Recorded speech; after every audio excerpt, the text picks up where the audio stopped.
So next up is Simon Blackburn, who's the Bertrand Russell Professor of Philosophy at the University of Cambridge, one of the organizers of the workshop that we've been having. He also goes to University of North Carolina, Chapel Hill for part of the year, and has written a series of wonderful books, which I've made many of my plane journeys much more interesting.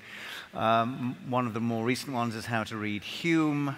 He did a Plato's Republic, and also some very clever one-liners, which think, being good, lust, and truth. Simon Blackburn. Thank you very much.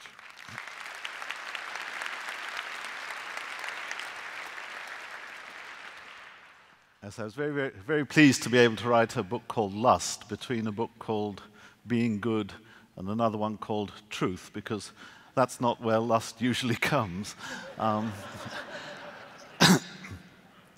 Yes, well, you've heard some wonderfully inspirational speeches, and I feel very inadequate following on because I'm not really an inspirational speaker, and I don't really wish to preach to you.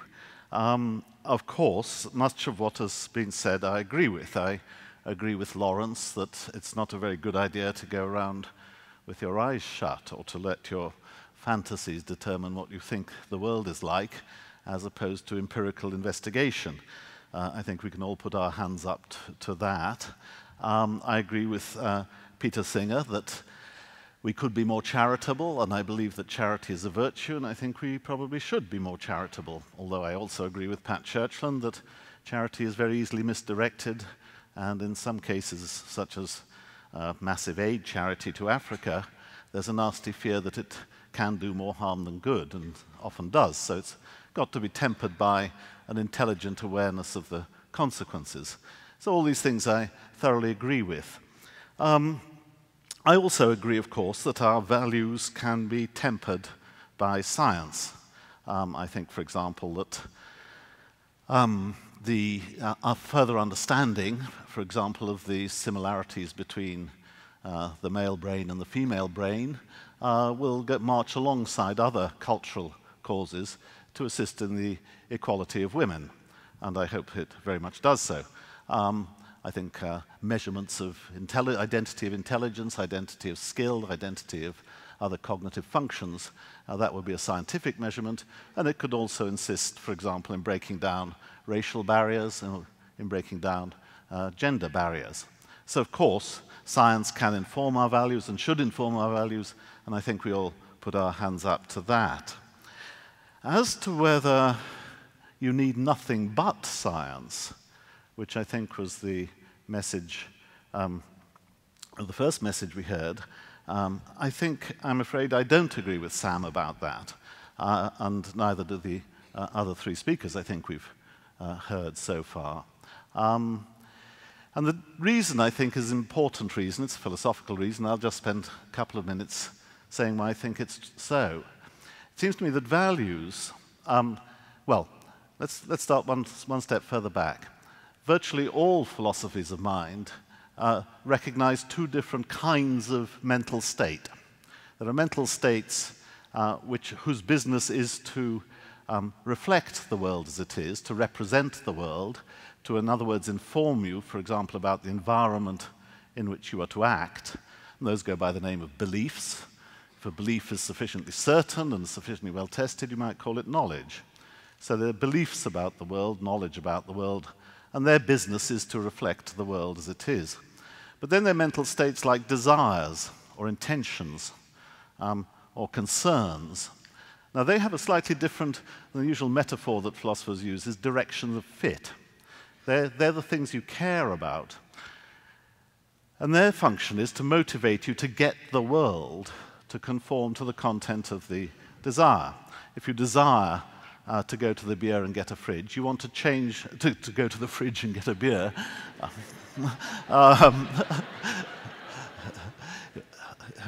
Yes, a Freudian slip, I think. If you desire to go to the fridge and get a beer, your business is that you're set, you're poised, you're disposed to change the world so that, first of all, you become nearer to the fridge than you were, and secondly, you get a beer. that's changing the world. And the function of the desire is to change the world to conform to whatever is the content of the desire.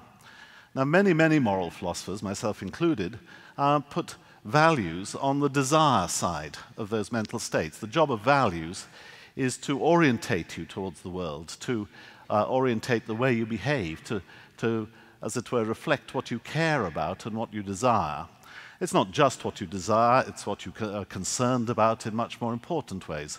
A value is like a desire that you're prepared to make public, that you want coordination on, that you're prepared to insist upon from other people. At its limit, it'll define things that you think you must do, not just things you want to do, and things that other people must do in their relationship to you. So those are values. So it's going to be inevitable that there's a gap between fact and value, because the two mental states, the ones that represent the way of the world and the ones that motivate you to act in the world as you understand it to be, have this different function. So it's one thing to know the world and what the world is like. It's another thing to care about it in any particular way. Now, Sam said that you could just chuck away all the writings of moral philosophers because science had discovered that ethics is about promoting welfare and avoiding suffering. Well, I don't know which science discovered that. It was certainly a major theme of Aristotle. It was a major theme of the Buddha. It's a major theme of Christianity. It's a major theme, as far as I'm aware, of every moral philosopher that's ever lived. Where the moral philosophers find the going difficult is in having an adequate conception of human flourishing. So let me give an example, a couple of examples. Some people think that flourishing is just a matter of contented, happy, kind of dreamlike mental states, a bit like after you've taken a spliff or two, or you've got that beer out of the fridge, and another one.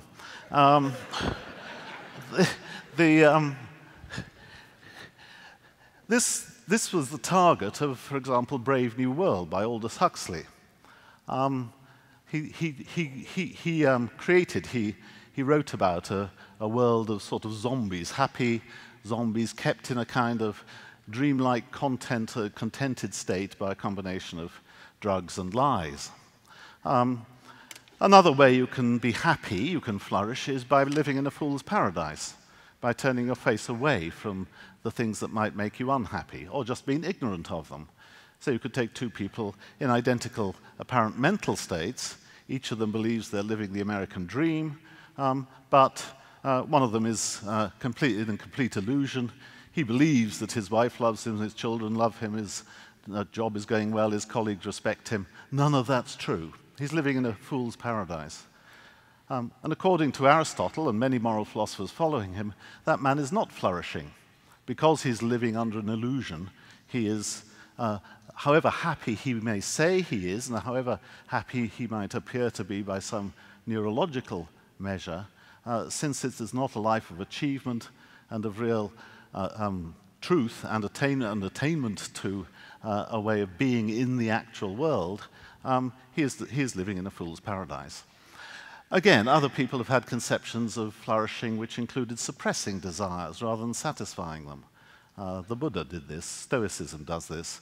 The idea is that you can easily become a kind of utility gobbler, a utility monster. You want to gobble up experiences, you want to gobble up goods, you want to buy bigger houses, you want to satisfy more and more and more desires, and that isn't a flourishing way of life, even if you manage to satisfy them. The real life consists in self-mastery and wisdom and understanding that desire satisfaction doesn't necessarily bring the most flourishing kind of life. Now, all those are moral ideas which throw around the conception of well-being and problematize it. Sam thinks we can do without all that you can go to a scientist and say, was Buddha right about flourishing? I don't think you can. I think you have to work out for yourself what you care about in your life and the way you care to live it. And actually the same comes when it's a question of the utility of others. Peter talks about the expanding circle as if reason by itself means that you, as it were, expand from being concerned just for yourself and for your family to being concerned for more and more and more sentient things until eventually you become a servant of the world, giving away all your money to other people and so forth. I don't think reason tells you any such thing. I think it's an excellent thing if you expand your sentiments, and I very much hope, as it were, that we all do become more charitable. But I don't think you're under any obligation to become a servant of the world. And one of the hardest things in ethics is to decide how to prioritize your own well-being and the well-being of your family, well-being of those to whom you owe debts of gratitude, your loyalty to particular groups amongst whom you live, versus a more impersonal duty to those who lie outside that immediate circle. I think prioritizing one over the other is a very hard decision many of us have to make. All of us have to make.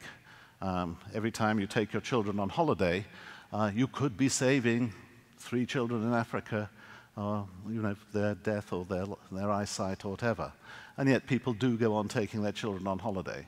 And I'm glad they do. I think they have to. So, prioritizing these things is very hard, it's very difficult, it's not solved just by saying, oh, it would be awful if everybody was miserable and it would be wonderful if everyone was happy. You can't live simply with that as a guide. It's no guide at all. So, I'm afraid ethics is and remains a very difficult subject, and it's a complete illusion to suppose that science will give us all the answers. Thank you very much.